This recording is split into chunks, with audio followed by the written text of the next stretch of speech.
ঢাকা বিশ্ববিদ্যালয়ে আন্দোলনকারী শিক্ষার্থী ও ছাত্রলীগ নেতা কর্মীদের মধ্যে সংঘর্ষ চলাকালে আগ্নেয়াস্ত্র হাতে গুলিছোড়া যুবকের পরিচয় মিলেছে।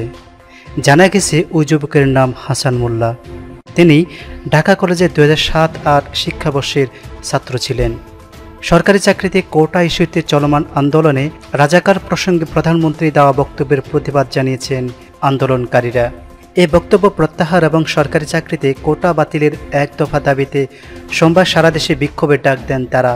সেই কর্মসূচি ঘিরে সোমবার ঢাকা বিশ্ববিদ্যালয়ে আন্দোলনকারী শিক্ষার্থী ও ছাত্রলীগ নেতা কর্মীদের মধ্যে দুপুর থেকে রাত পর্যন্ত দফায় দফায় সংঘর্ষ চলে। সংঘর্ষে এক যুবককে আগ্নেয়াস্ত্র হাতে গুলি ছুটতে দেখা যায়। পরে সেই ছবি সামাজিক যোগাযোগ মাধ্যমে ছড়িয়ে পড়ে।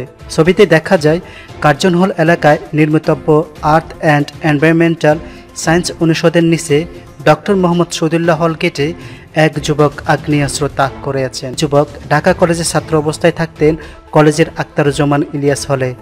ছাত্র জীবনের শুরুতে ঢাকা কলেজে ছাত্রলীগের রাজনীতির সঙ্গে যুক্ত হন।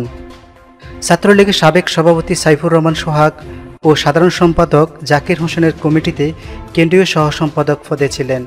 ঢাকা কলেজ ও কেন্দ্রীয় ছাত্রলীগের সাবেক কয়েকজন নেতা এই তথ্য নিশ্চিত করেছেন।